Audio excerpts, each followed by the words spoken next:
Mga Mars, meron tayo ditong 3 papaya. Pero marami kaming nakuhang papaya dyan sa tagiliran ng bahay. So, 3 papaya lang yung gagamitin natin. So, tara na at magsimula na tayong magluto.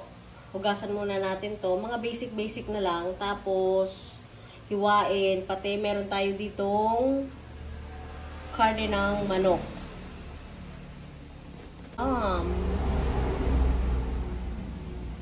Mga Mars. Hinugasan ko na itong manok. Tapos, kailangan natin siyang budburan nere. Mga Mars. Paprika to kaya para medyo nag-orange. Salt and pepper. Yun lang. Paprakansyihin natin siya. The way to cook in oven. Yep.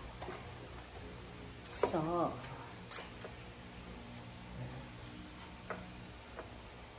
para hindi masyadong masin kasi pag magprito-prito pa, magmamantika, magprito-prito, masyadong maraming hanash. Siguro mga, hindi naman masyadong kalakihan yung manok natin mga Mars. So, parang siguro baka mga 15 to 20 minutes. Tapos, check natin. Tapos, ibalik ulit natin ng 15 to 20 minutes. Para mga ganun. Para antayin natin na siyang maging crispy. Mga Mars, ito na yung gagamitin nating sangkap para sa ating ginataang papaya. Ginisang bagoong. Para masarap din yung pagkaginataan niya. Ito ang parang magsisilbing pampalasa niya. Kasi wala tayong ilalagay na karne. Gulay lang at saka ito. Sa ating gata. Masarap ito.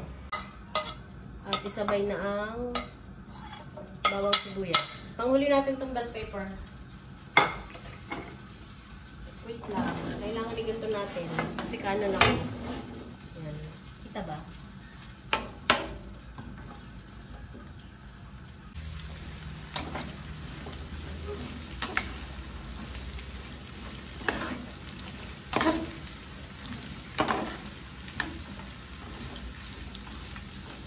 Hahaluin natin siya baliktaran.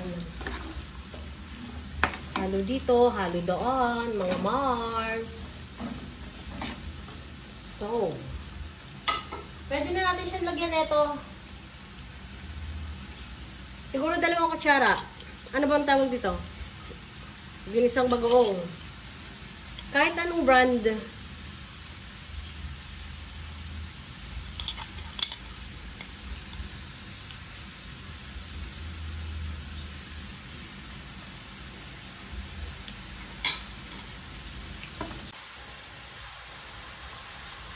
Lagyan natin ito. At half lang na itong chicken cubes kasi baka mamaya medyo maalat na siya. So, half lang. Pang flavorful lang siya. Wow. Ang bango.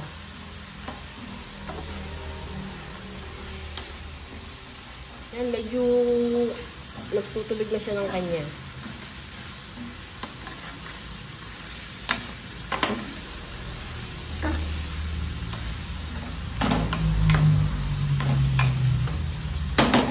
Pwede natin siyang takpan para siya ay lumambot.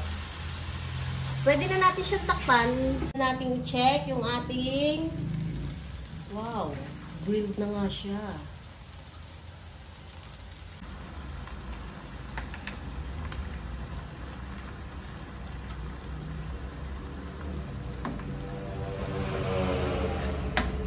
Parang sa tingin ko, mga Mars, okay na yung isang Coco Mama gata. Ilang ml ba to? 200 ml.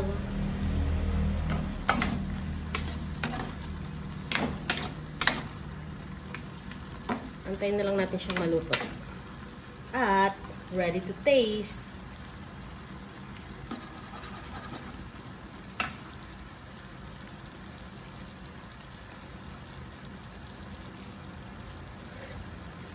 Ay, masarap siya. Try nyo mga Mars, masarap siya. Hindi pa masyadong magastos. Hindi siya masyadong... Basta masarap siya. Masarap. Para siyang lasang adobong pusit. Dahil sa may bagoong. Para siyang lasang ganun.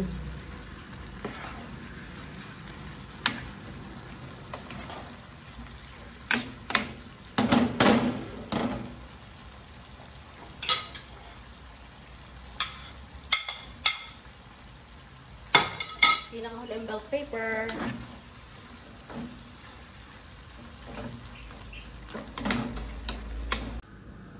Ayan, mga Mars. Bali, inahan ko na siya sa oven grilled. So, ngayon, ito ay gagawin nating medyo crispy. So, gaganituhin natin siya. Kailangan meron tayong mainit na mantika.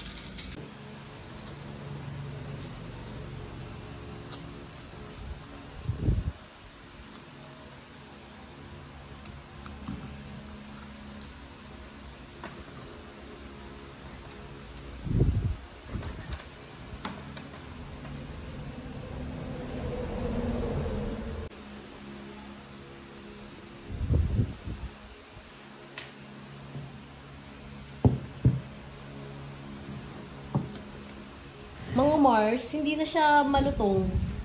Hindi ko rin alam bakit hindi siya malutong. Pero kanina malutong to. Siguro dahil natagalan siya bago ko i-prepare. Or i-ganito.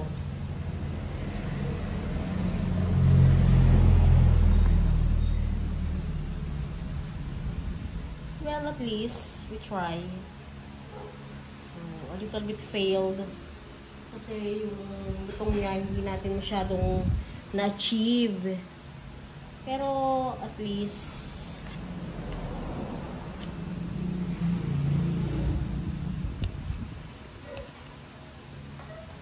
yung lasa, nandun pa rin.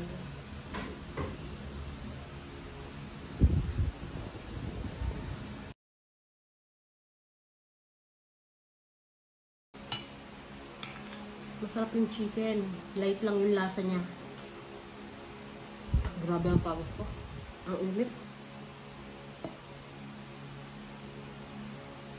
Tapos, yung ating gulay ay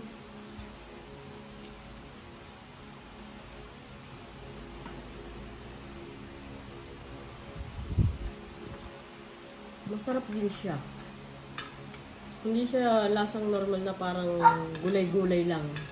Siguro dahil sa gata at saka sa ginisang bagoong. Sabaw pa lang or sauce pa lang nung papaya na ginataan ay ulam na.